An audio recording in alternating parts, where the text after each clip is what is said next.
아멘. 우리 함께 신앙 고백하시겠습니다. 나는 전능하신 아버지 하나님 천지의 창조주를 믿습니다. 나는 그의 유일하신 아들 우리 주 예수 그리스도를 믿습니다. 그는 성령으로 잉태되어 동정녀 마리아에게 나시고 본디오 빌라도에게 고난을 받아 십자가에 못 박혀 죽으시고 장사된 지 사흘 만에 죽은 자 가운데서 다시 살아나셨으며 하늘에 오르시어 전능하신 아버지 하나님 우편에 앉아 계시다가 거기로부터 살아있는 자와 죽은 자를 심판으로 오십니다.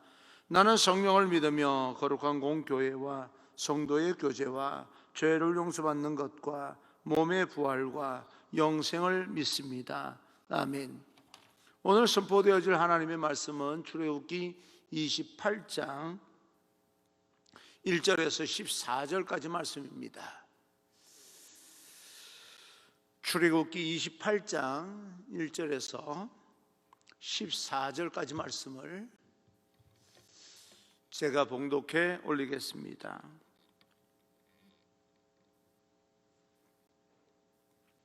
봉독합니다. 너는 이스라엘 자손 중 내 형 아론과 그의 아들들 곧 아론과 아론의 아들들 나답과 아비후와 엘라살과 이다말을 그와 함께 내게로 나오게 하여 나를 섬기는 제사장 직분을 행하게 하되 내 형 아론을 위하여 거룩한 옷을 지어 영화롭고 아름답게 할지니 너는 물은 마음에 지혜로운 모든 자 곧 내가 지혜로운 영으로 채운 자들에게 말하여 아론의 옷을 지어 그를 거룩하게 하여 내게 제사장 직분을 행하게 하라.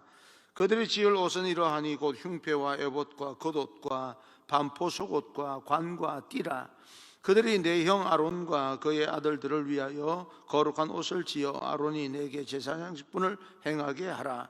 그들이 쓸 것은 금실과 청색, 자색, 홍색 실과 가늘게 꼰 배실이니라.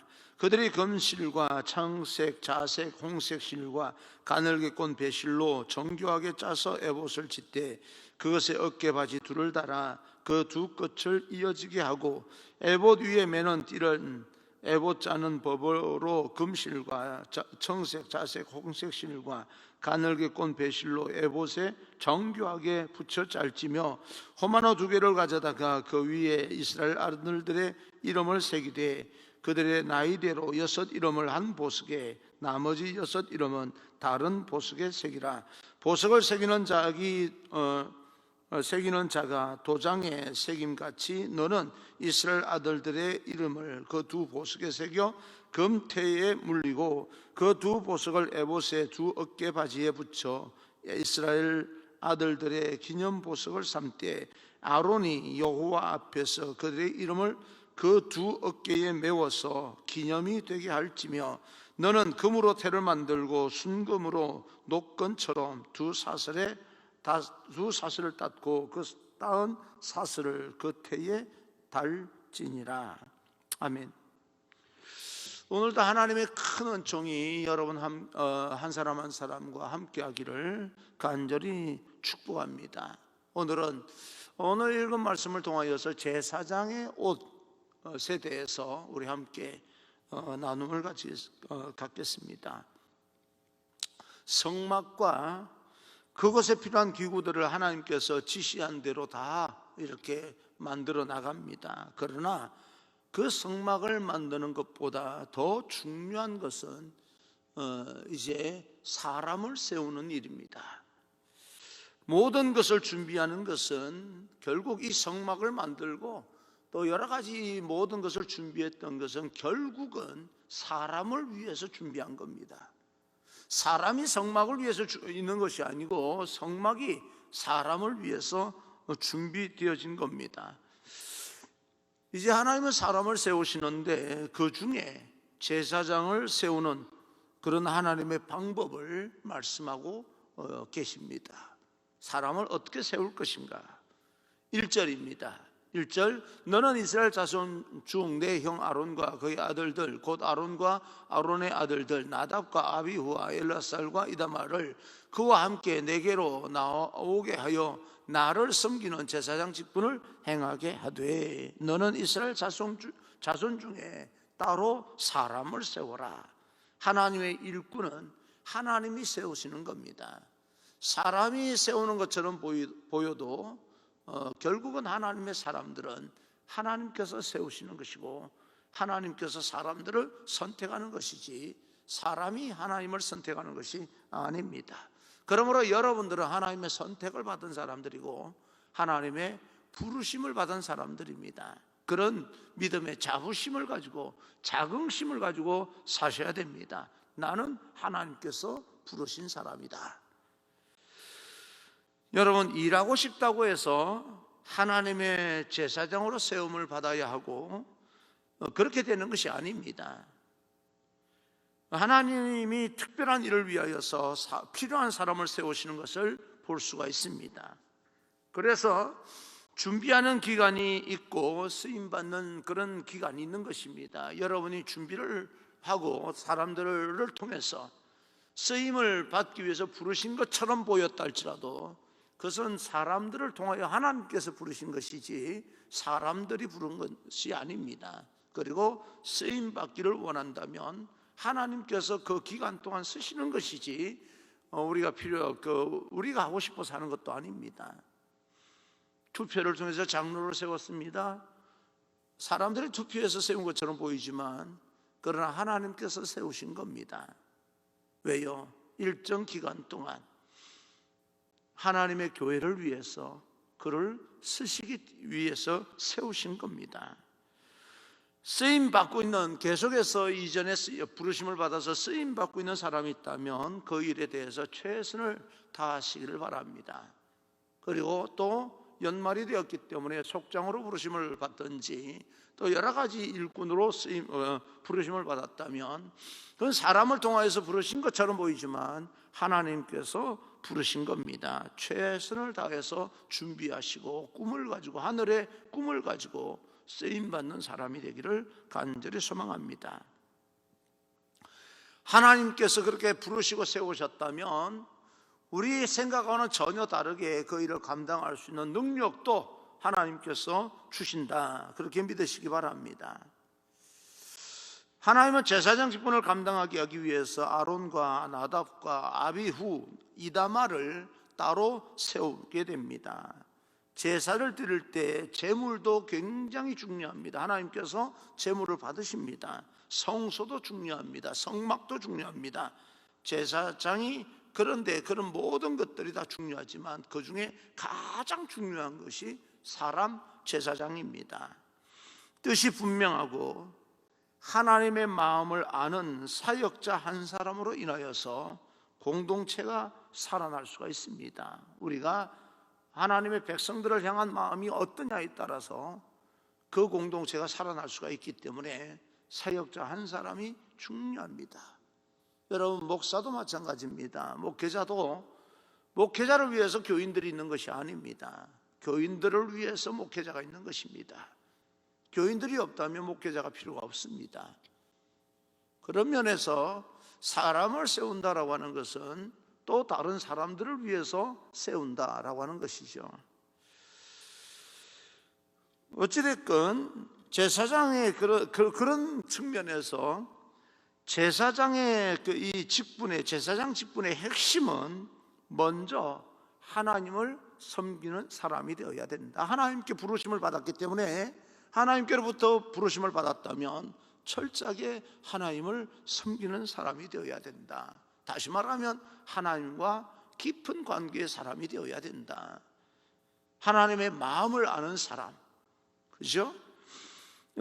먼저 성도를 사랑하는 사람이 참목자다라고 우리는 말들을 합니다. 참목자가 어떤 목자입니까? 삭군과 참목자가 있는데, 삭군은 양들을 그저 싹을 받고 일하는 사람이고, 참목자는 싹을 위해서 일하는 것이 아니라 그래서 영혼을 위해서 일하는 사람을 참목자다. 그래서 성도를 잘 섬겨줄 것을, 참목자가 되어서 성도를 잘 섬겨줄 것을 교회 공동체는 요구하고 있습니다. 틀린 말이 아닙니다. 그러나 그렇게 참목자가 되는 것보다 더 중요한 것은, 참목자가 되기 위해서는 먼저 하나님과 관계에 있는 것이지, 내가 마음을 다 주기 위해서, 참목자가 되기 위해서 결단한다고 해서 참목자가 되는 것이 아닙니다. 내가 참목자가 되기 위해서는 먼저는 사람들과의, 성도들과의 관계가 문제가 아니라 하나님과의 관계가 먼저 이게 회복이 되고 그 관계가 먼저 이루어져야만이 참 목자가 되는 겁니다. 이것이 잘못되면 모든 사역이 다 흐트러지기 때문에 그렇습니다. 주님이 신약시대 제자들을 선택할 때 선택의 이유를 자기와 함께 하기 위해서입니다. 예수님과 함께 하기 위해서 제자를 세우는 거예요. 그러므로 오늘날 모든 사역의 출발점은 하나님과 함께 있는 것입니다. 교회가 회복되는 것, 여러분들이 하나님과 함께 있을 때 교회가 회복되는 것이지 우리가 길을 쓰고 노력한다고 회복되는 게 아닙니다. 그러므로 모든 사역의 출발점은 하나님과 함께 여호와 앞에서 코람데오, 그게 하나님 그 사역자의 참 목자의 참 성도의 하나님의 백성의 출발점입니다. 하나님의 말씀을 먼저 듣고 하나님 앞에 예배자의 모습으로 바로 서서 하나님과 비밀을 나누는 자가 바로 참 목자가 되는 것입니다. 제사장이 아무리 제사 드리는 일이 바쁘고 사역에 어떤 일이 많이 밀렸다 할지라도 하나님을 섬기는 것이 첫 번째 일이라고 하는 사실을 잊으시면 안 됩니다. 모든 사역의 근본은 먼저 하나님을 섬기는 겁니다. 여러분, 하나님을 섬기는 것을 우리는 오늘날 우리들의 말로 예배라고 이야기를 합니다. 하나님을 사랑하고 하나님 앞에 나아가고 속도가 더딜지라도 하나님의 방법대로 우리는 이 땅에서 살아가야 됩니다. 그것이 하나님과 친밀하게 지내는 방법입니다. 그래서 하나님께서 우리에게 말씀하시는 겁니다. 그렇게 하나님과 관계를 친밀하게 그렇게 가져가는 그 사람들을 베드로전서 2장 9절 너희는 택하신 족속이요 왕같은 제사장들이요 거룩한 나라요 그의 소유가 된 백성이니, 그 하나님과 친밀하게 지내는 여러분 한 사람 한 사람이 왕같은 제사장, 오늘 아론과 그의 아들들이 여러분이 이제 되는 겁니다. 예수 그리스도의 십자가의 피로 여러분을 왕같은 제사장으로 불렀다. 여러분 거룩한 하나님의 제사장들입니다. 여러분들이요. 이제 그들에게 옷을 지어 입히는데, 지금부터 대략 이렇게 우리가 추정을 하자면 그보다 이 어떤 성경의 역사는 시간들은요 인간의 어떤 시간들 역사와는 전혀 다릅니다. 그러나 그래도 이렇게 대략 우리가 이 인간의 어떤 그 개념으로 숫자를 잡을 때 3,500년 전 대략 인간의 역사로 잡을 때, 그러나 3,500년 전이라고 하는 것은 그저 우리 인간이 계산할 때 그 정도지 사실은 성경의 역사는 기간은 그런 우리 인간의 어떤 시간으로 측정할 수가 없는 부분이 있습니다. 신비죠. 어쨌든 3,500년 전 이 성전의 제사장 옷이 우리가 무슨 관계가 있는가? 여러분, 이 옷은요 가만히 또 성경을 읽어보면 사람이 이 디자인을 해서 그렇게 지어낸 옷이 아닙니다. 하나님의 지시하심에 따라서 만들어진 것이기 때문에 우리는 그 옷을 통하여서 하나님께서 원하시는 마음이, 오늘날 우리 한 사람 한 사람에게 원하시는 하나님의 마음을 우리는 짐작할 수 있게 되는 겁니다. 하나님께서 원하시는 마음이 무엇일까요? 2절 3절입니다. 2절 3절 내 형 아론을 위하여 거룩한 옷을 지어 영화롭게 아름답게 할지니, 영화롭고 아름답게 하는 그 일을 위해서 지음을 받았고, 3절입니다. 3절 너는 무릇 마음에 지혜 있는 모든 자 곧 내가 지혜로운 영으로 채운 자들에게 말하여 아론의 옷을 지어 그를 거룩하게 하여 내게 제사장 직분을 행하게 하라. 옷을 지어 입히는 것은 다른 사람과 구별하기 위해서입니다. 이 옷은 구별되는 의미도 있지만 영광의 옷입니다. 거룩한 옷입니다. 예수 그리스도는 우리에게 옷을 입혀주십니다. 요한계시록 7장 9절에서 14절을 보게 되면 우리가 입을 옷은요, 영광, 흰 옷입니다. 하늘의 옷을 입혀주시는 거죠. 그것은 흰 옷은 요한계시록 7장에 나오는 이 흰 옷이라고 하는 것은 죄 용서함의 상징입니다. 깨끗한 옷이죠. 그러면 오늘날 거룩한 제사장이 되는 조건은 예수님을 믿고 죄 용서함을 받고 흰 옷을 입어야 하는 것입니다. 그리고 두 번째, 예수님께서 입혀주시는 옷은 영광의 옷이고 영향력의 옷입니다. 그리고 능력의 옷입니다. 여러분에게 그런 옷을 입혀주셨다면 오늘날 현실 속에서 힘들고 어려운 일이 있다 할지라도 함부로 절망하면 안 됩니다. 함부로 포기하면 안 됩니다.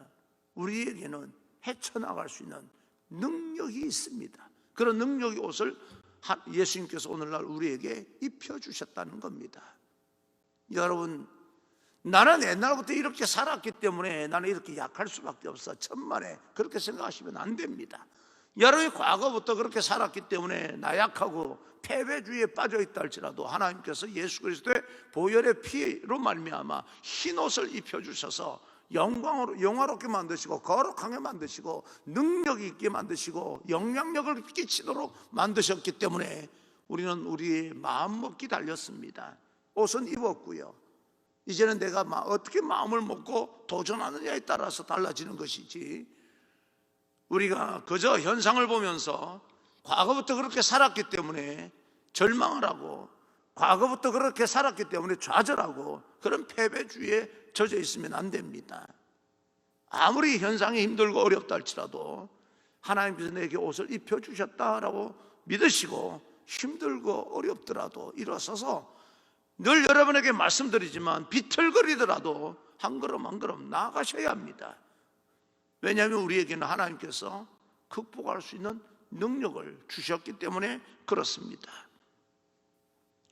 저는 오늘 여러분에게 축복합니다. 그 옷을 입고 사랑의 옷입니다. 사람의 생명, 다른 사람의, 내가 살아날 뿐만 아니라 다른 사람의 생명을 살리는 옷이기 때문에 하나님께서 당시 제사장을 구별하여 옷을 지어 입혀서 구별시키고 영광스럽게 해주셨던 것처럼 우리를 그런 옷을 지어 입혀주셔서 구별하여 주시고 영광스럽게 해주시고 기쁨이 충만하게 해주시고 능력으로 살아가게 만드셨기 때문에 오늘도 우리는 세상을 향해서 믿음으로 하나님의 방법으로 도전하며 살아가야 됩니다. 사랑하는 성도 여러분, 여러분이 바로 하나님이 구별하여 세운 하나님 나라의 제사장들입니다. 낭망하지 마시고 절망하지 마시고 낙심하지 마시고 좌절하지 마시고 제사장답게 이 땅에서 능력 있게 모든 일들을 하나하나 극복해 나가시기를 간절히 소망합니다. 여러분이 극복함으로써 여러분의 생명만 살아나는 것이 아니라 여러분들이 또 다른 사람의 생명을 살릴 수 있기 때문에 그렇습니다. 오늘 제사장이 입을 옷에 대해서 말씀하시고 더 구체적으로 지시하시는데 4절입니다. 4절, 그들이 지을 옷은 이러하니 곧 흉패와 에봇과 겉옷과 반포 속옷과 관과 띠라. 그들이 내 형 아론과 그 아들들을 위하여 거룩한 옷을 지어 아론이 내게 제사장 직분을 행하게 하라. 하나님께서 보여주시고 지시한 대로 옷을 만드는데 결정적인 부분이 또 있습니다. 결정적인 부분은 9절입니다. 9절, 호마노 2개를 가져다가 그 위에 이스라엘 아들들의 이름을 새기되. 호마노라고 하는 것은 보석의 일종으로 구슬과 같습니다. 둥그렇게 이렇게 구슬과 같아요. 그 구슬에다가 이스라엘의 12지파 이름을 새겨 넣어라 라고 하는 거지요. 그 보석에다가 12지파의 이름을 새겨야 하니까 한 보석에 6 이름씩 적게 되는 겁니다. 이것은 하나님께서 내가 너의 이름을 기억한다, 그런 뜻입니다. 하나님께서 오늘 여러분의 이름을 기억하고 계신다는 것을, 하나님께서 여러분의 이름을 기억한다는 것은요, 너는 내 아들이야, 너는 내 딸이야, 내가 영원히 나는 너를 지킬 거야, 그런 뜻입니다. 너는 내 자녀이기 때문에 나는 너를 영원히 지키게 될 거야. 구약에 보게 되면 호마노의 이름을 새기지만 지금은요 생명책에 이름을 새기는 겁니다. 하늘의 생명책 위에 우리 이름을 새겨놓고 내가 너를 지키고 보호할 거야. 염려하지 마. 세상에서 힘들고 어렵더라도 너는 생명책에 기록되어 있기 때문에 내 이름이 기록되어 있다는 걸 믿고 이 땅에서 살아가야 될 거야. 너는 내 백성이야. 너는 내 자녀야. 너는 내 아들이야. 너는 내 딸이야. 그렇게 하나님께서 우리에게 말씀하시면서 그 생명책에 이름을 새겨 놓으신 겁니다. 이것은 다시 말하면 생명책에 요한계시록 20장 12절을 보게 되면 생명책에 너의 이름을 새기겠다는 말은요 하나님의 가슴에 여러분 이름을 새기겠다 그 말입니다. 내 가슴에 너의 이름이 새겨져 있어. 내가 너를 기억하겠다는 겁니다. 품으로 꽉 끌어안는 것처럼 견대에 이름에 새겨 넣게 하신 거죠. 그 호마노의 그 보석의 이름을 새기게 만듭니다. 여러분 아십니까? 여러분의 이름을 하나님의 가슴에 새기고 그 넓은 품으로 끌어안고 계신다는 사실을 여러분 아시기를 바랍니다. 함부로 좌절할 수 있겠습니까? 아무리 절망적이고 극단적인 어려움이 온다 할지라도 욥처럼 모든 것을 빼앗기고 자기 생일을 저주할 만큼 태어난 날을 저주할 만큼 그렇게 고통스러운 그런 상황 가운데 있다 할지라도 우리가 하나님을 거부할 수 있는 게 아닙니다. 함부로 좌절할 수가 없는 거예요. 결국에는요 힘들고 어려운 것 하나님께서 그런 고통까지도 좀 오지 않게 만들었으면 얼마나 좋을까라고 우리들은 인간들은 생각하지만 그러나 예수님께서도 말씀하셨듯이 너희가 세상에서 환난을 당하나 그러나 담대하라 내가 세상을 이겼노라 라고 말씀하신 것처럼 욥도 이 땅에서 극한 그런 고통을 받았지만 결국 모든 것을 이겨내고 모든 공경에서 벗어나 갑절의 소유를 받습니다. 우리에게도 그런 날이 반드시 올 것이라고는 믿음을 가지고 우리는 좌로나 우로나 치우치지 아니하고 절망하지 아니하고 좌절하지 아니하고 포기하지 아니하고 우리도 한 걸음 한 걸음 나가야 됩니다. 감사하게도요 정말 감사하게도 오늘 성경 말씀을 보게 되면 너무너무 감사한 게 이름 새긴 보석을 발밑에 두지 아니하고 허리에 차지 아니하고 주머니 속에 집어넣지 아니하고 가슴으로 끌어안는다는 거예요. 호만으로 가슴에 이렇게 붙이는 가슴으로 끌어안는다는 겁니다. 그러므로 우리 인생의 안전지대는 우리의 능력과 우리의 탁월한 실력이 있는 것이 아니라 하나님 품 안에 있는 것입니다. 하나님 가슴에 우리의 안전과 우리의 보호가 있는 것입니다. 우리가 사랑받기 위해서 태어났고 우리를 하나님은 보석같이 생각합니다. 우리 이름을 보석에 새겨 놓았다는 것은 내가 너를 보석같이 생각하는 거야. 보석 같은 여러분의 이름을 하나님께서 기억하고 계시고 보석을 가슴에 끌어안는 것처럼 하나님은 여러분을 끌어안고 계신다는 사실을 굳게 믿으시고 오늘도 힘들고 어려운 건 사실이지만 모든 현실의 그 어떤 여러 가지 현상이 우리를 좀 위축되게 만드는 것처럼 보이겠지만 우리 삶의 무게가 너무 무거워서 힘들고 어려워서 어찌할 바 몰라 답답한 마음이 들기도 하겠지만 그러나 우리는 하나님의 품 안에 들어가 있다는 사실을 깨닫고 담대하게 나아가 오늘도 승리하는 귀한 여러분의 인생이 되기를 주님 이름으로 축원합니다. 하나님 살아 계십니다. 할렐루야.